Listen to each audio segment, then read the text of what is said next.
Hi, this is Walter Montero, and you're listening to this week's edition of the Real Estate and Mortgage Show.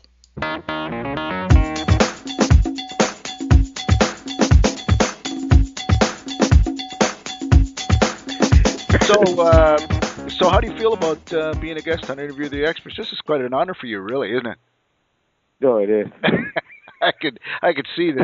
I couldn't sleep last night knowing I was going to be interviewed. I could see that. Yeah, your insomnia is really throwing off your voice this morning too.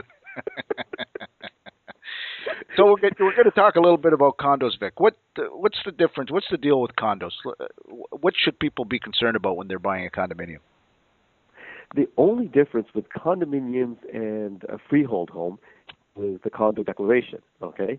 That controls and affects what you can do on a day-to-day basis with not only the condo unit, but also outside the unit. For example, where do you park? Who's shoveling the driveway? That sort of thing. So there are some controls when you're in a condo as opposed to freehold.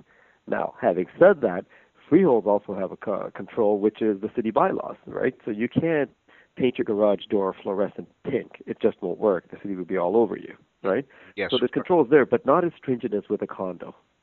Right. Now, there seems to be like some rules or some bylaws that almost supersede other laws. Like, for example, if I have a single detached property or even a single family or a semi-detached property that I'm renting to a tenant, they have certain rights under the, of course under the Landlord and Tenancy Act in terms of what they can and can't do. But when they come into a condo, some of those rights disappear, do they not? They do and they don't. I'll backtrack a little. For example, let's go back to the tenant situation. Okay. In a condo, for example, a condo corp can tell a unit owner no pets are allowed, period.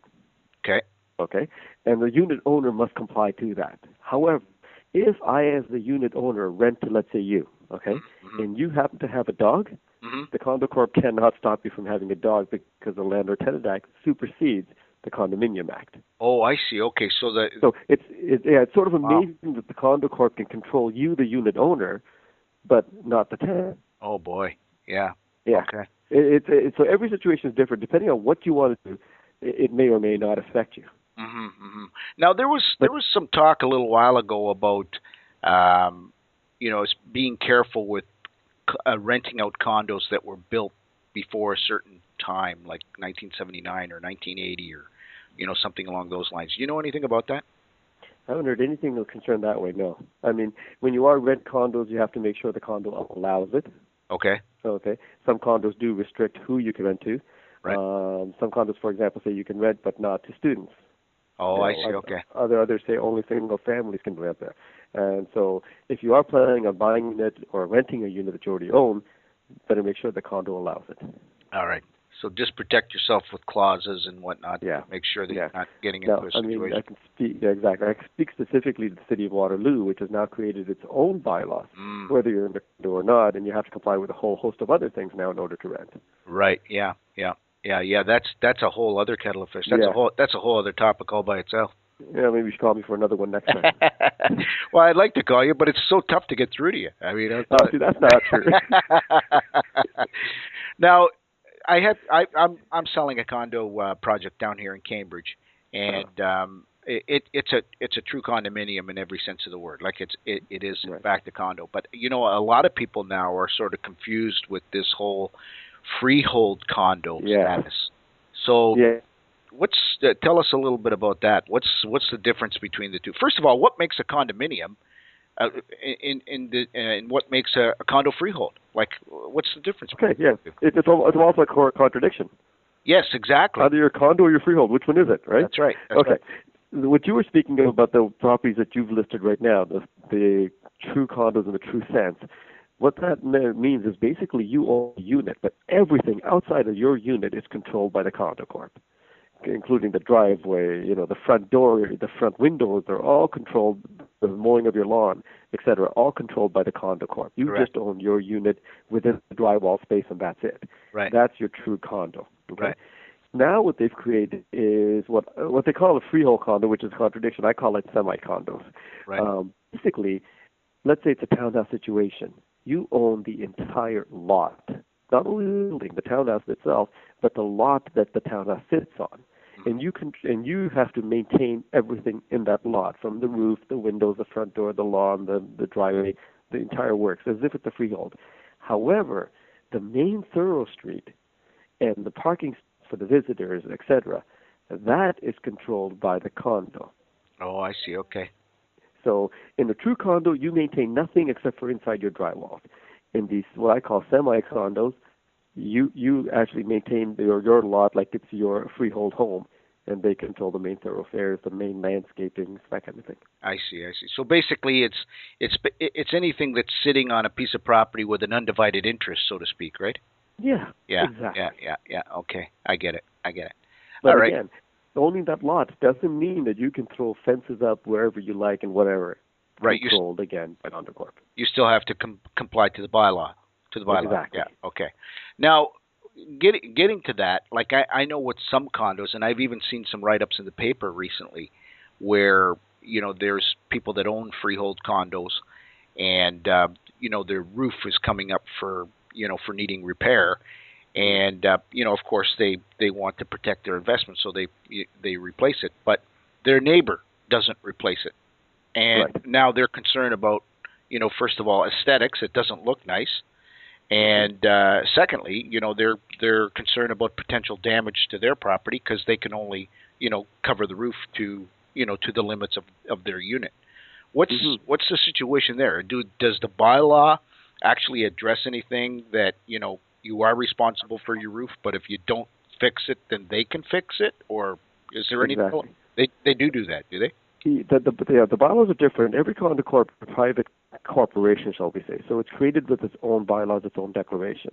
Mm-hmm. No two identical. There's no real statute that says it has to say this or that. However, in their attempts to make the function well, they do have stipulations. All Condo Corps have stipulations about before you do any major work like the outside work, you get our permission. In the course of getting that permission, they force a neighboring unit to comply as well. I see. Right? And they'll tell you that before you do any work, we need to approve everything you do, the types of shingles you use, et cetera, et cetera. They maintain consistency because the Condo Corp has to look great the whole time. It benefits all unit owners because if you get some guy who owns a unit and he's cheapening out all over the place, not with the roof, et cetera, it brings down the property value of the entire project. So they're aiming to make sure the project looks nice aesthetically and is maintained well throughout its existence. Okay. All right. Now, with regards to the reserve fund, like one of the things, like I know when we sell a condo, we obviously make it conditional on having your lawyer review the status certificate and the rules and regulations and that sort of thing. With regards to the reserve, first of all, what do you typically look for? Okay. The standard rationale to look at is, do they have enough money per unit for major repairs? Now, with the reserve fund, what they do, they actually, the status certificate has a ton of documents in it. And I think anybody who ever sees a condo status certificate will know what I'm talking about. It's a stack about an inch thick of paper. In there, with the reserve fund, there's an actual reserve fund study, which basically, I'll give you a short of it. Engineers go in every 3 years, look at the property, decide what future repairs are coming up, what they're predicting. That is then sent to an accounting firm, which then decides where the reserve fund should be in the next 2, 5, 10, 15 years. And then they send it over to the Condo Corp, who then decides what your condo fee should be to make sure we hit those targets. The goal is that we have enough money for roof repairs that are coming up 10 years from now. So 10 years from now, we don't go to the unit owner saying, by the way, we need an extra 1,000 because we don't have enough in reserve. Okay?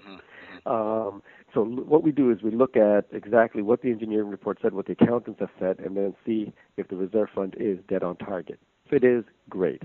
If it isn't, well, then we refer to the client that, look, you might be facing a special assessment in the future. Now, how common are these things? Do you see them quite often or no? See what the special assessments? No. I mean, Condo Corps are managed by a professional company. They're managed well, right? And in fact, Minimac just started a couple of years ago with this reserve fund study that has to be done. Not a couple of years ago. It's been about 8 years. every 3 years, every condo corp must legally do these reserve studies. So nowadays we're seeing less and less of special assessments because nobody's letting the reserve go to pot. I see. So there's a watchdog, so to speak, Yeah. keeping an eye on making sure that you're running this thing properly, right? Exactly. Yeah. Exactly. Yeah. Now, so when one of the things that come up when I'm talking to people as well is they're always concerned about, condo fees going up. You should almost be more concerned about the condo fees not going up, really, then, right? Because in the grand scheme of things, you could get stuck with a big bill at the end of the day, right? Exactly. Yeah. Now, typically condo fees do go up. Some condo fees include hydro or gas or water, right? Mm-hmm. And if you're a free homeowner, your costs will be going up anyways, right? Same with maintenance and so forth. Everybody's going up every year. It does. Inflation's what it is, right? So it does go up. But yeah, so you should be seeing your reserve funds go up every now and then. But if they're all right, it shouldn't be major. Okay. All right. Well, I think we've probably beaten the subject to as much as we can beat it to. I could talk about this all. You want to go for lunch? Actually, I'd love to go for lunch. I'm sorry, I'm busy. I figured as much. Yeah, no, I appreciate it. Anyway, nope. So if anybody has any questions, obviously with regards to condos or any other real estate for that matter, Vic, how can these people get a hold of you? Telephone, email? Oh. Yep, very easy.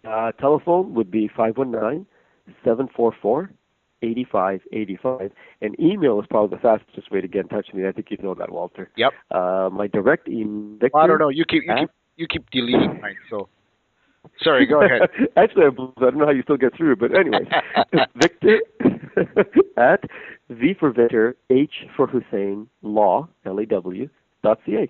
Perfect. All right. Well, thanks again, Vic. Thank you, Walter. All right. Take care. Perfect.